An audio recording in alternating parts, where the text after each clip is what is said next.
Yun, good day everyone. Meron na naman tayong unbox and this time it's a Garmin Forerunner 165.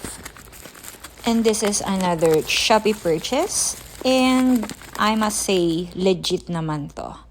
So ilalagay ko na lang yung link sa baba sa description box. At this is a Garmin Forerunner 165. Nag-upgrade ako into Garmin para makatulong siya na medyo bumilis ang pacing natin. And I think and I believe na mas accurate yung running pace mo dito sa watch na to. And ang nagustuhan ko dito, meron silang tinatawag na Garmin Coach or may training plan dito mismo sa watch na to na magsasuggest sa'yo kung gaano ka ba dapat kabilis today or rest mo today or tomorrow. Basta meron doon, isa-set mo kung kailan ka tatakbo at kailan ka magpapahinga. This is a good watch for a person like me na gusto lang ma-enhance or ma-improve yung running pace ko.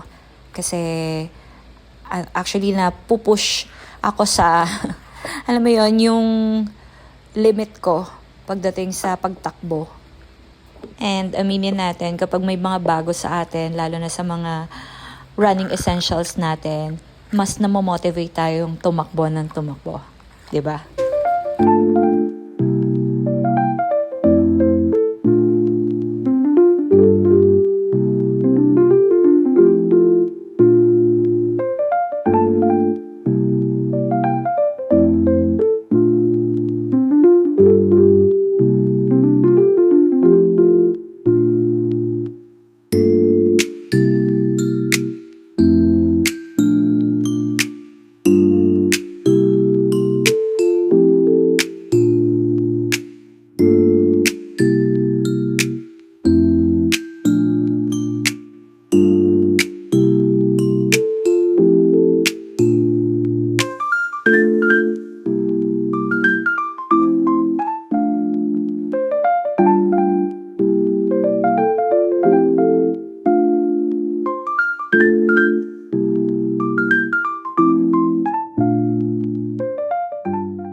Quick review lang ng ating Garmin Forerunner 165 after a week. Ayan. So, ang verdict ko dito, kapag naka-GPS siya or may system siya na may napindot ako something dito na tumagal lang yung battery life niya for 4 days.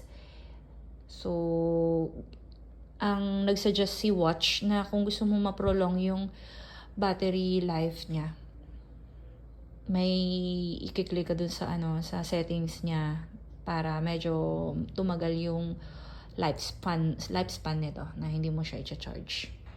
So yun lang, gamit na gamit ko to at the same time sa mga may training to kasi coach. So may training plan siya kapag may gusto kang i-meet na target or gusto mong ma-enhance pa yung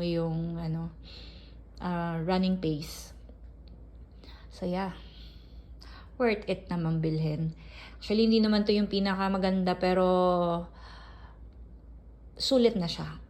Good for me lang. Hindi naman ako ganun ka-pro para bumili ng sobrang mamahalin na watch. For me, very useful na siya. Yun lang.